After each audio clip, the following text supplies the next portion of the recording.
Wait, wait. Hang on, ladies and gentlemen, Richard Dreyfuss.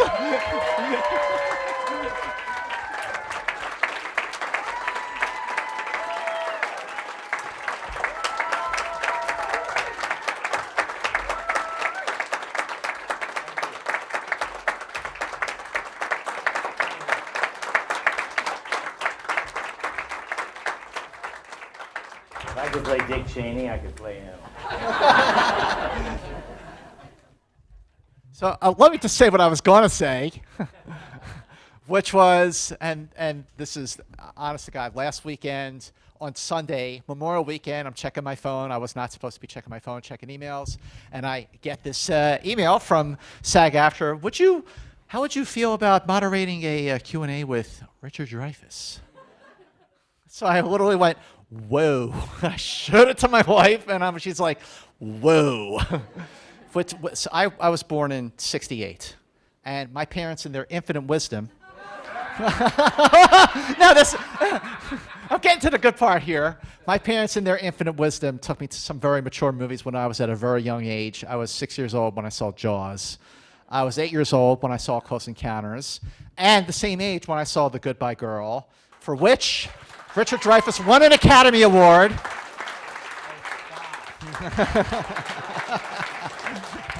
So it is an absolute honor. I've been moderating these things for about 15 years, and every once in a while I get to do the Q&A with a legend that qualifies as a personal life moment.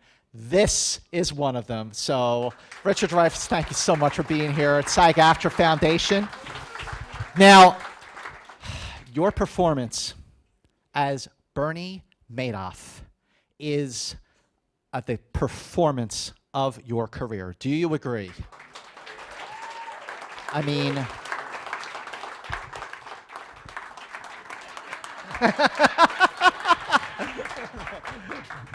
so the first question, it's sort of a cliche, but it's a good one to get the ball rolling. How did this role come about for you? What did you think the first time you read the screenplay? Two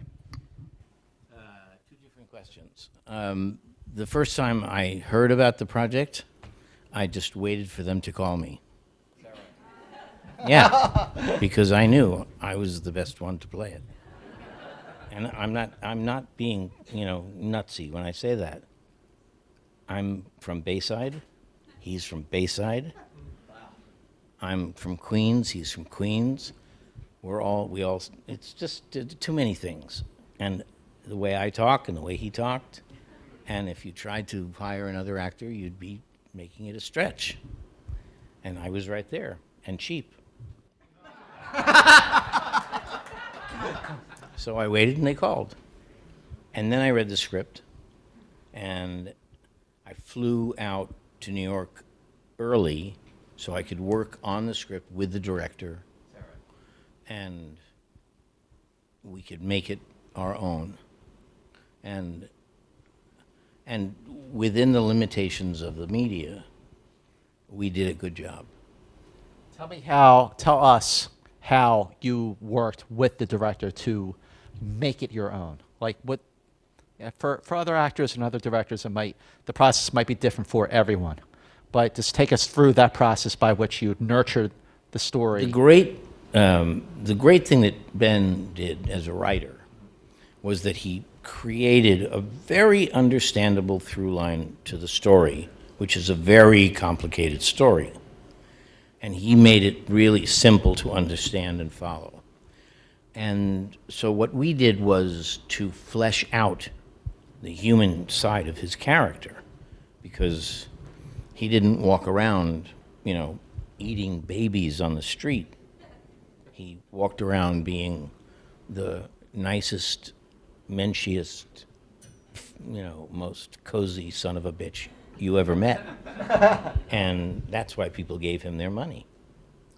And so what we did, and what I did literally to help me learn the lines, was to work on every single speech and every single scene with the director. And it was great, because at the end of those weeks, I felt that I owned it. What other research, so to speak, did you do to capture the essence of Bernie Madoff? Did you? I wouldn't even go so far as to say, did you meet him? I didn't meet him. I wouldn't meet him. He doesn't deserve it. Wow.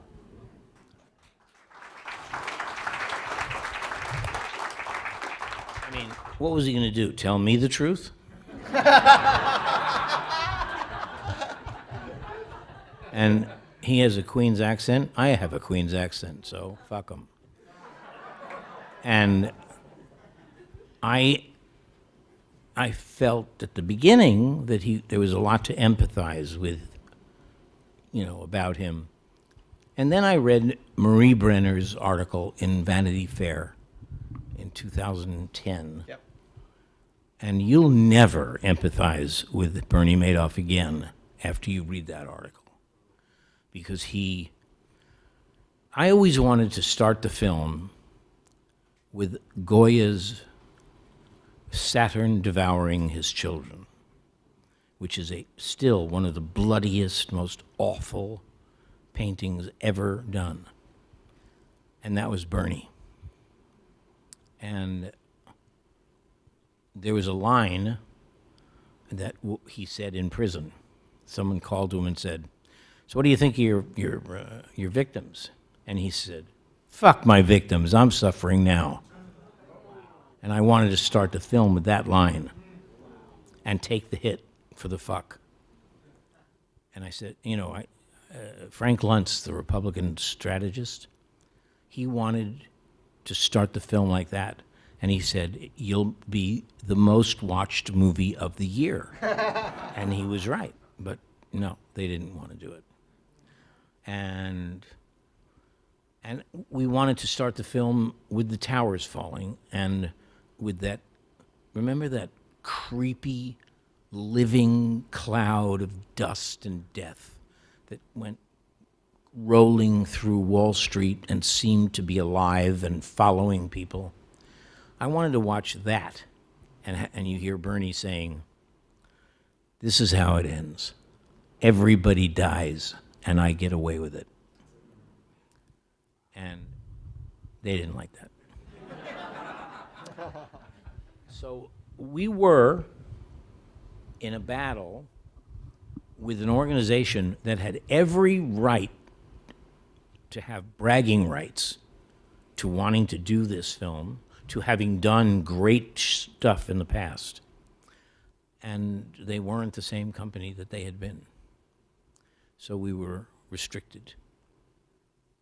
They were afraid of getting sued by the banks that had already been declared culpable and had been helping Bernie, as if they would sue, And I said, they're not going to sue. If they come to court, they have to open their books. We should stand on the street corner and say, "I dare you to sue us." But standards and practices, a phrase that will go down in history, like,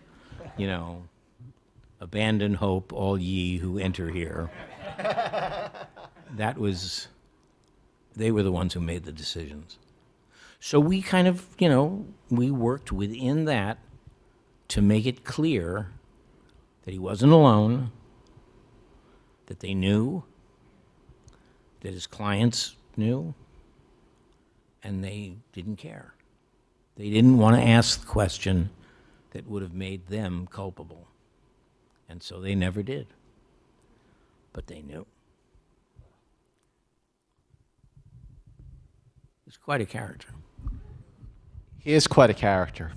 To get into his head like that, I feel like you might be better qualified than a lot of people to answer this question.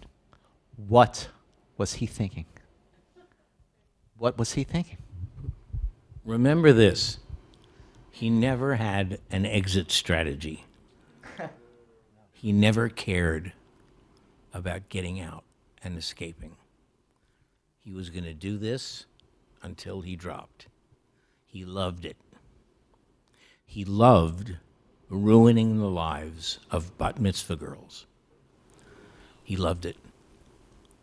He was really good at it. And like Iago in Othello, is that moment where he looks up and he says to the gods, "This is really fun. I love this. I'm not going to stop doing this." That was Bernie. He never, ever took $10 million and said, "Okay, I'll design an exit and I'll become another personality." No. He was going to do this, and he did it, in the open. There were many, many, many banks that absolutely knew what he was doing, and they were all, they caught him, and they didn't care because they were making money on him. And now they say that Morgan Chase, they actually had to pay $1.6 billion. Wow. Of their shareholders' money. And no one was indicted. No one went to prison. And so I said, so if I hold up a Walmart, but I say, "Oh, I did that. I give the money back. Do I go to jail?" I sure do. There's a line we have in this country, and it's wealth. Morgan Stanley has 37,000 lawyers. Okay, there was a law passed in 1970, which was how banks were responsible for keeping their clients straight, on the straight and narrow path. When it all came out after the confession, and Morgan Stanley was like coughing up all these penalties, the government gave them an extra 2 years in order for them to figure out how to deal with this law, which had been there since 1970, and 37,000 lawyers didn't know how to deal with it. So, what's his name? The guy who was after him all the time. What's his name? Yeah, Markopoulos. He said after Bernie confessed, he said, there are countless bigger schemes happening right now, and no one's ever going to touch them. And our financial industry is as corrupt as, and I mean corrupt in the most venal, despicable way, causing the end of this nation, and they don't care. I used to think, they drive over the same potholes we do. Why don't they fix them? Well, they don't. They live in the Emirates. They live in Switzerland. They don't drive over the same potholes we do. And we have given up on all ideas. We look on America now like people who drive past a car accident. Wow, that looks really terrible. And they have no idea that they can stop and help, that they're the sovereign power in the country. None. Because no one has told them that. And so we, his clients, his family, his secretary, no one said that they had any power, so they didn't have power. If you don't know it, you don't got it. But how, again, because you got into his head like that and played the character so, like, you just really grabbed the bull by the horns with that performance, how did he get away with it for so long? Like, why do you think he was able to get away with it for so long? First of all, he was the head of the company. And he had developed, for real, the NASDAQ electronics. And he was a solid citizen. So he had this investment services, and he he delivered on it. And how many of you, raise your hand, what does your father do for a living? What did your father do? He's an actor. A doctor. Okay. So when he comes home at night, do you ever say to him, "Are you really a doctor?" No. That's why you know his kids did not know, because they believed their father. Wow. I believed my father, you believed your father, and that's all you need to know. And that's why she didn't know, they didn't know. What are you going to do? Say, "What's really going on, Dad?" Bullshit. So, and also, we are a country of business. And I grew up in Bayside, 10 blocks from where he lived. And in Bayside, they were veterans. On my street, they were political. They were all socialists and communists. And they'd fought Hitler twice in Spain and in Europe. And they all wanted to go into business. Not a business, business. They didn't want to develop, sun shields. They wanted to go into any business they could. And when you go into business in post-war America, you know you're going to lie to the government. You have to. You can't create a business without doing that. And whether it's in the audit or somewhere, you're going to lie. And if you want to understand Bernie Madoff, it's all in All My Sons. That play is the story of Bernie Madoff, except that character blew his brains out. And if he hadn't blown his brains out, he would have given his sons a company in the 50s which was riddled with normal American corruption.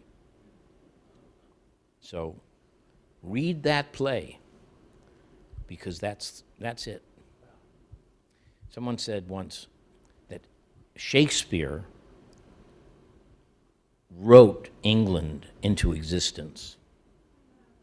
Okay? And it's true. And Miller wrote America into existence after World War II with 3 plays: Crucible, Death of a Salesman, and All My Sons. Those 3 plays told us who we were. I want to do it again. I want to start an American history play competition among all the regionals of the country. I want the plays to be simple. If an artistic director says that play can make money in my season, and he puts it in the season, it's automatically qualified. The plays have to be about the America that was, or the America that might have been, or the America that might be. But it must be about America in some way, okay? And oddly enough, a play will get an idea into the culture faster than anything else, because it starts as a regional play, then it becomes a Broadway hit, then it becomes a feature film, then it becomes a TV pilot, and all of a sudden it's a joke line. And I'm telling you, you'd get more out of, and it's open to everybody. Everyone who wants to write a play about America. I got 3 of them. So I'm going to do this. And someone's going to win a MacArthur-sized prize at the end of every season. And that's reason enough to write another play. Wow.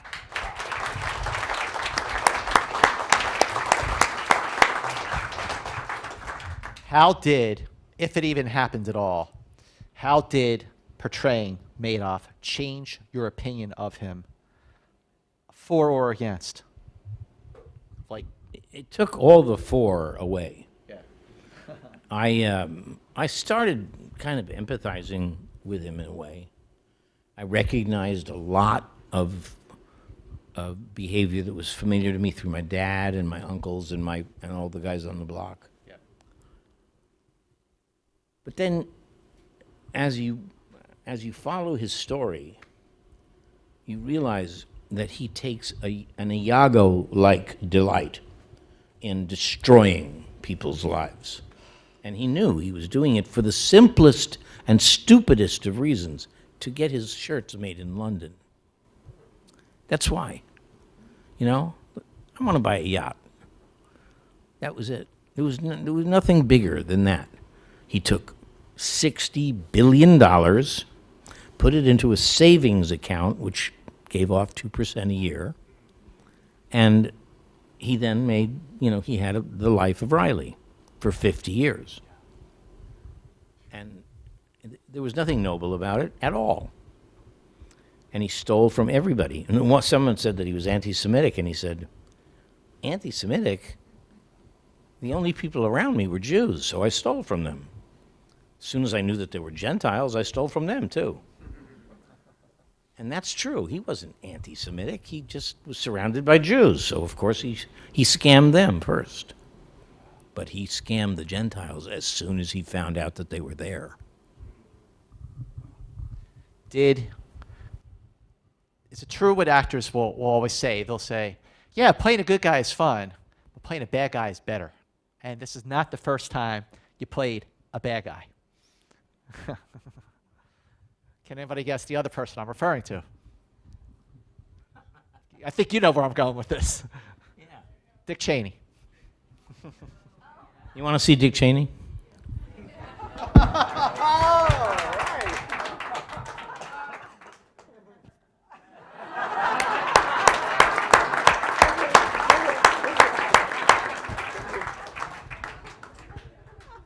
And there's a little bit of Cheney in all of us. And there's a little bit of Madoff in all of us. Why do you say that? Well, just think about it first. There's a little bit of Madoff in all of us. How many times have we allowed ourselves to take more change than we deserved? How many times have we scammed or conveniently forgot a debt that we owed? How many times have everyone done that? And that's a little bit of Madoff. He just took it to an extreme. He took it to an extreme. But that's what actors do. Inside every actor, inside every person, is Hitler and Jesus. And you got to find the appropriate Hitler and Jesus to make the character work. But don't think you don't have it, because you got it. And you may be in denial, and we are in denial, like we've made denial this art form. But you can't deny that you've lied, you've overstated, you've said you loved someone when you didn't, or didn't say you loved someone when you did.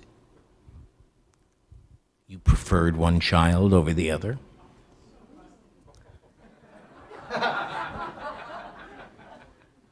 That's Madoff. That's Madoff, that's Hitler, and then there's Jesus. You go out of your way to help somebody. You give them real advice. You help them. You look inside yourself, and you cop to it. I mean, there's a million different ways of doing that, and they're all fun. And the actor's the only person in the world. You walk down Broadway, and some 80-year-old Lithuanian woman is walking toward you, and she comes up to you, and she says, "Thank you." And she walks away. They don't say that to their divorce lawyers. They don't say that to their neurosurgeons or their rabbis. They say it to actors, because actors are the ones who hold a mirror up to human nature. And there's nothing more moving when that works. And people, all they got to do is say thank you. Greatest compliment in the world. I usually save questions from SAG-AFTRA members to the end, but there were a couple that are sort of falling right into the flow with where we're going. So I want to ask you, or actually William Joseph Hill, hi there, has a question for you. Your portrayal of Bernie Madoff was so multi-layered, we really got an insight into what made him tick. What process, Richard Dreyfuss, did you use to find the humanity in such a hated character? First, I've never been able to explain my process to anybody, including me. And it's all, we think far differently than the words we choose to express our thoughts. And so it's a very instinctive, unknown process.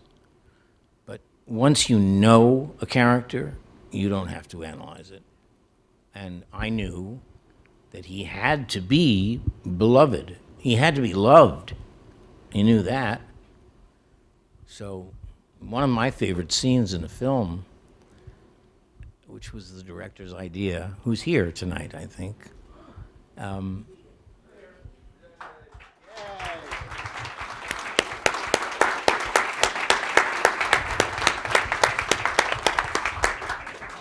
an unsung hero. We designed this first scene with the family at the sea, in the beach house. And then he gets this call, and he goes over and he sits right in front of his grandchildren who won't remember what he's saying, and he rips his enemies apart. And he's that Bernie right in front of his kids. And I love that. I thought it was just great. Another one. This is a good one here. Melinda York.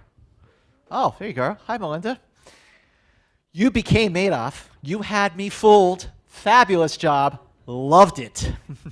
Her words and mine. Did you meet? Oh, you already said this. How did you internalize Madoff psychologically? How long did it take you to shake him off at the end of the day and after you were finished filming? As long as it took me to get my wardrobe off. Really, that fast? Yeah, my wife tells this story. I think she might be here also. She tells the story of coming to see me do a play at the Young Vic in London. And it was a play with a lot of geschrei and screaming and crying and drunk and yelling and all this. And she watched, and then she came to my dressing room, and she very carefully said, I'll leave you alone. I'll drop this stuff, and I'll leave you. And I said, what are you talking about? I was acting.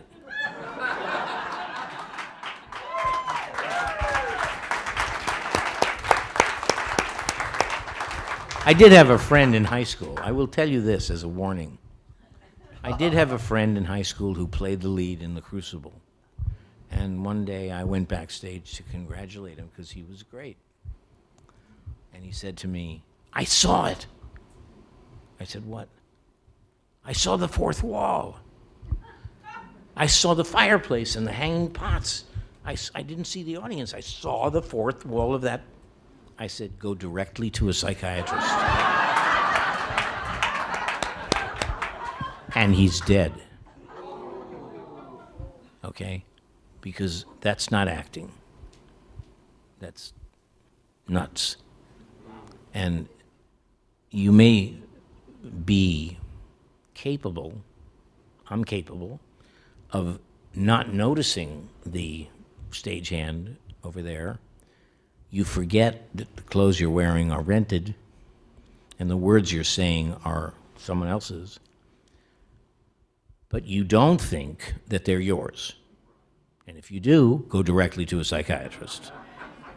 And this, unfortunately, this kid went nuts.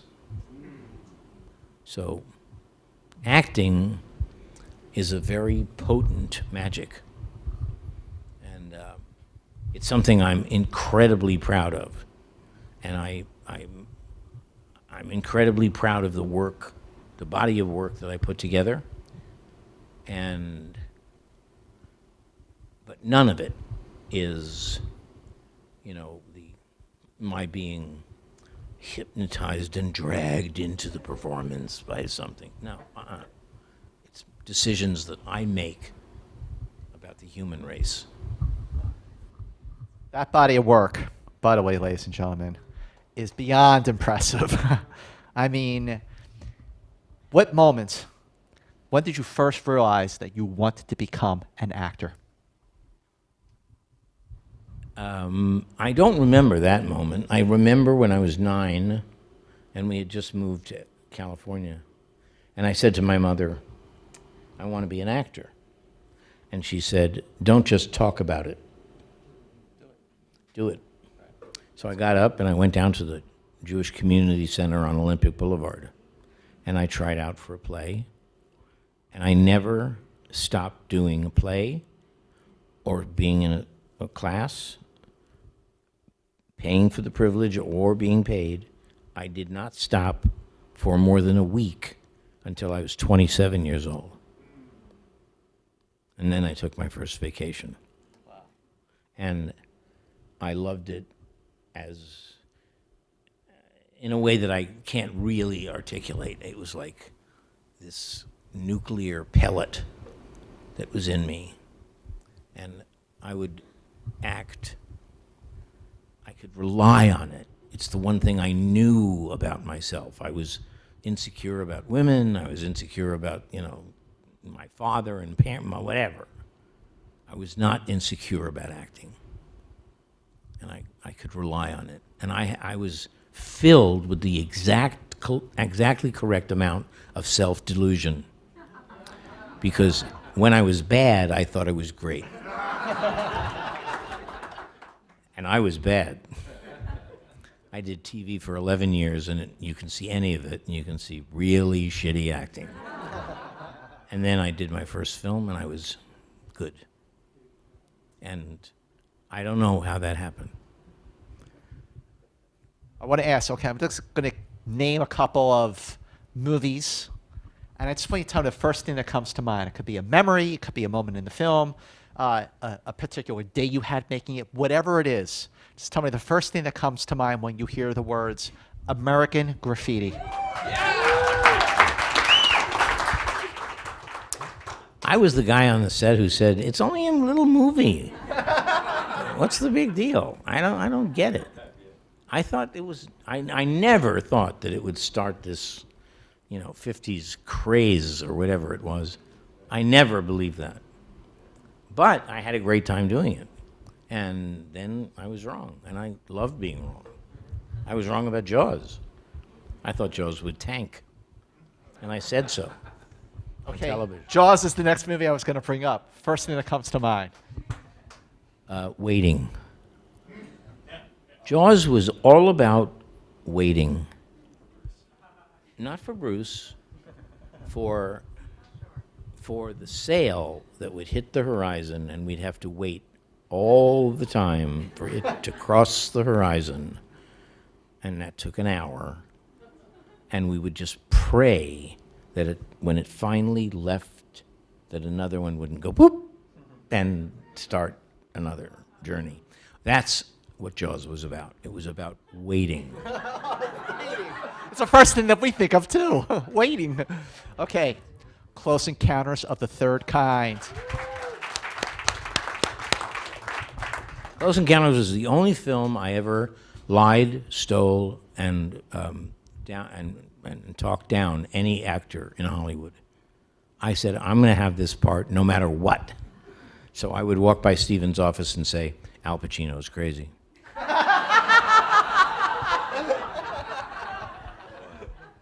Jack Nicholson is too old. I did. I badmouthed every actor. And then one day I said, Steven, you need a child. And he looked up and said, you got the part. Wow. I knew, and I was right. This character had to have a childlike vision of the world and the childlike amorality of leaving his children and wife forever. And in those days, I was paid a lot of money to do this.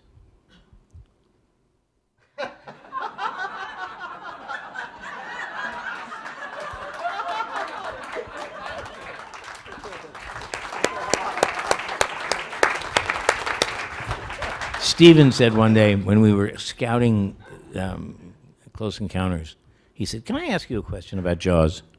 I said, "Sure." He said, "You remember when Bruce didn't work at all and there was nothing there?" I said, "Yeah." "And I told you to say things like, 'Ooh, look at that shark.'"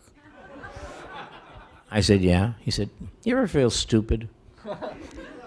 And I said, "What are you asking me?" He said, "I felt so stupid asking you to say those stupid things."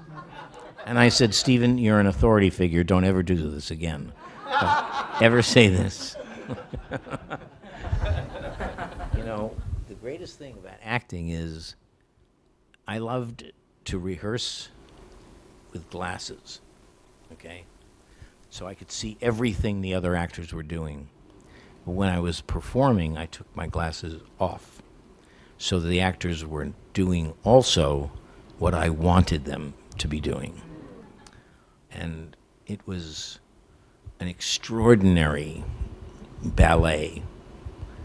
You know, it was just great. And it got, you know, you get to practice life. I played a father before I was a father. I fell in love before I fell in love. Or I fell in love properly after falling in love improperly. And a lot of things like that. I once did Look Back in Anger. I was 15 years old. I was literally saying lines I didn't understand. You know, there are lines about sex in that play, and I'm saying them with all the I didn't have a clue. Were it not for the patience of some girl in New York, I still wouldn't have a clue. The Goodbye Girl.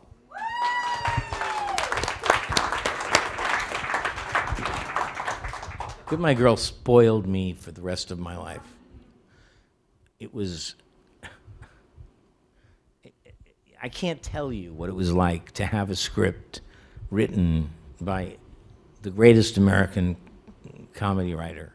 And he wrote it, and he heard me, and he wrote me.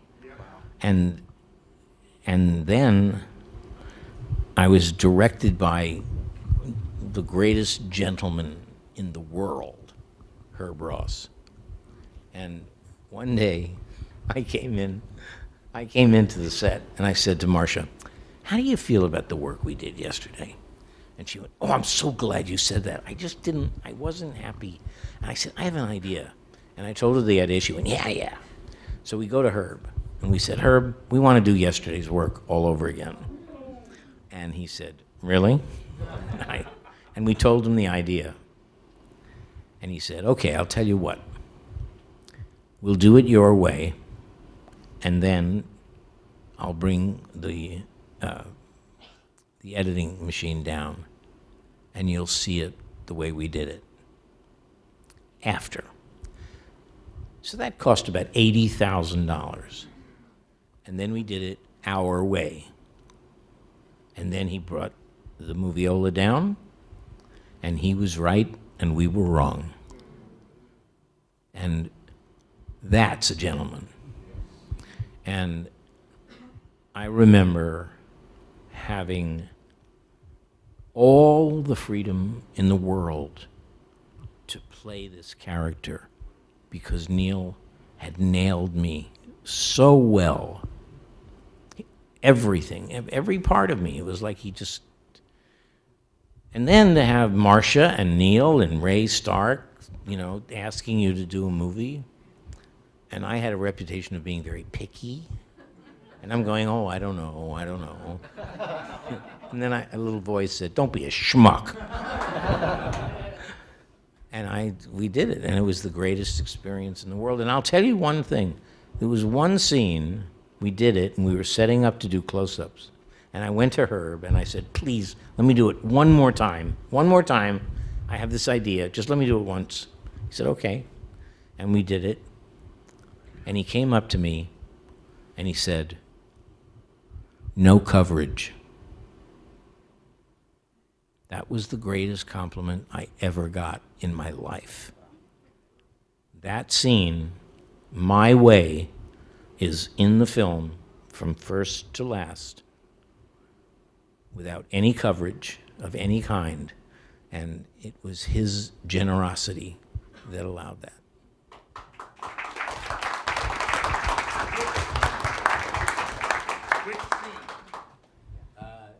The scene when I hear that the kid is sick and I'm crazy and angry at Marcia, you know, and I just jacked it up from like 38 to 75, and I just went, and it made the scene completely different. I didn't tell Marcia, I just did it, and Herb just said yes.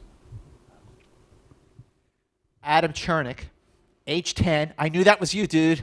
I knew that was you. Because you're the only 10-year-old in the room, yes.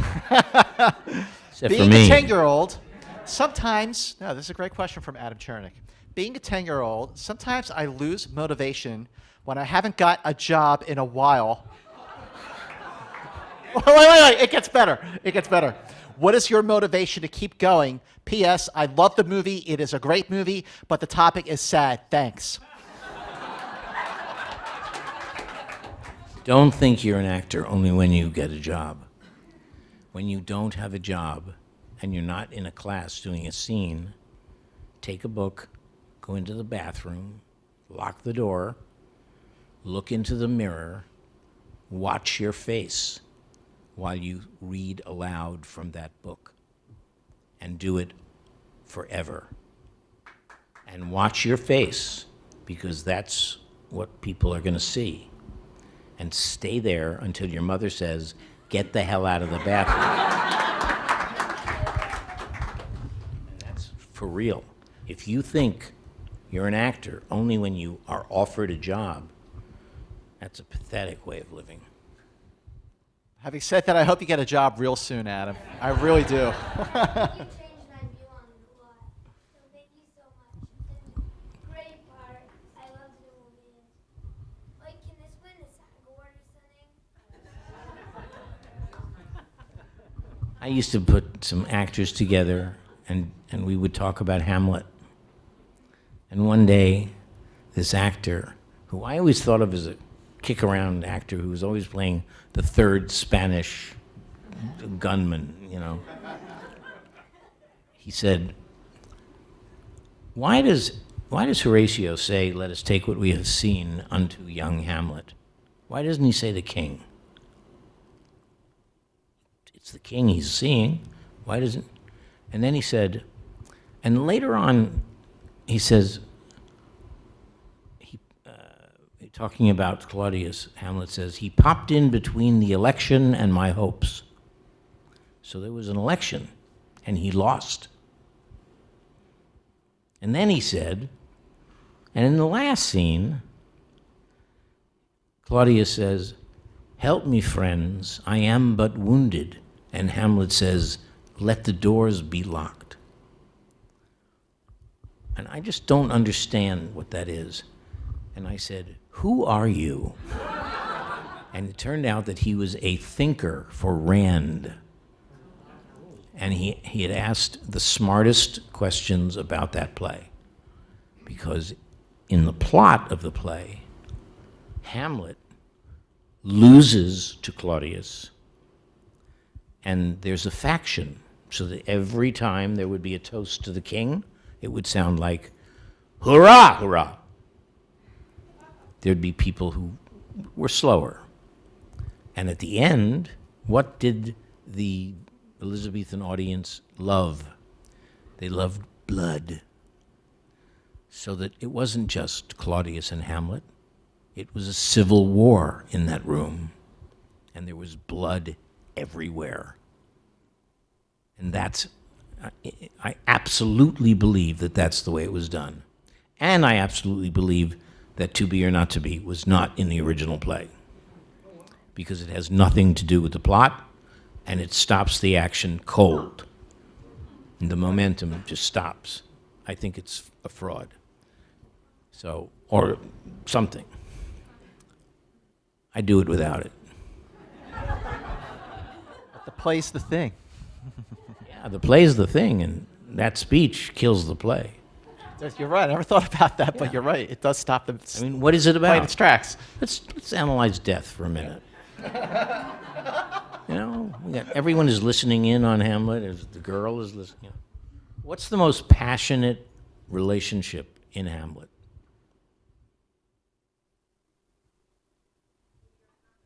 What? Nope. Half right. It's Ophelia and Laertes. It's the brother and sister who love one another like nobody's business. And when she dies and he says, "My sister will be in heaven when thou liest howling," you know he's been driven mad and he's lost his sister. So I was directing a very bad production of Hamlet once. And I designed the entire play around the entrance of Laertes on a wharf. And Ophelia was on the second story, and she saw him, and she ran across the stage, ran down, ran across the stage, ran down, and jumped into his arms. And that's who they were. And he gave her the best direction, the best advice about Hamlet. And she died. And he could never forgive. And what are you going to do? You come to Elsinore, and the first guy you meet is the king. The king says, Hamlet's crazy. That means Hamlet's crazy. So Guildenstern and the other guy, they run into the king first. So of course they're going to be a little odd when they talk to Hamlet. How you doing, crazy person? And it really is a question of Hamlet making a mistake. And they didn't deserve what they got at all. And then, in the middle of this Elizabethan play, all of a sudden, it becomes a Zen Buddhist play. I'm not kidding. He comes back from England. He's been saying the whole play, I'm going to take an action. I'm going to do this. I'm going to do that. And every time he takes an action, it fucks up. To the extent that he kills Polonius. Okay? And every time he says, I'm going to do, he doesn't. It fails. Then he comes back from England, and he says one line to Horatio. Readiness is all.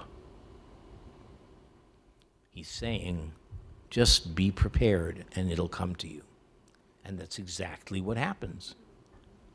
And I'm saying, who is this guy, Shakespeare? I mean, who is this guy? Because this was a Zen Buddhist moment. It's actually, this play deserves to be called the greatest play ever written. In closing, ladies and gentlemen, Richard Matthew has a great question. Richard Matthew, where are you? Are you here? You better be here. This is your question. The best advice for longevity in an actor's career, Richard Dreyfuss. What is the best advice that you can give for longevity in an actor's career? I don't give advice for longevity. I give advice. And I used to say that it was worth it. It was a life that was filled with nobility and a chance to create something ephemeral and amazing. And when you make someone laugh, you're giving a blessing. And when you're doing a drama, you can feel them on your face following you. However, the career of an actor in America has become so little because there are no writers writing dialogue, and all you do is make movies about mechanical monsters that live in the deep ocean and their sequels, so that all you ever get to do is say, hey, look at that. And I say, think about being an actor again, because maybe it's not the right career choice.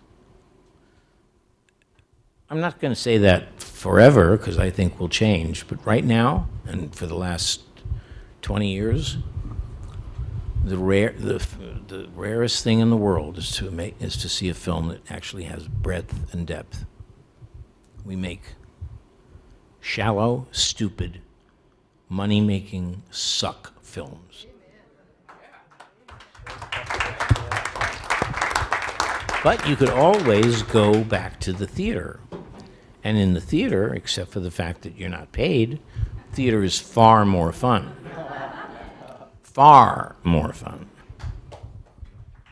Ladies and gentlemen, this is one for the books.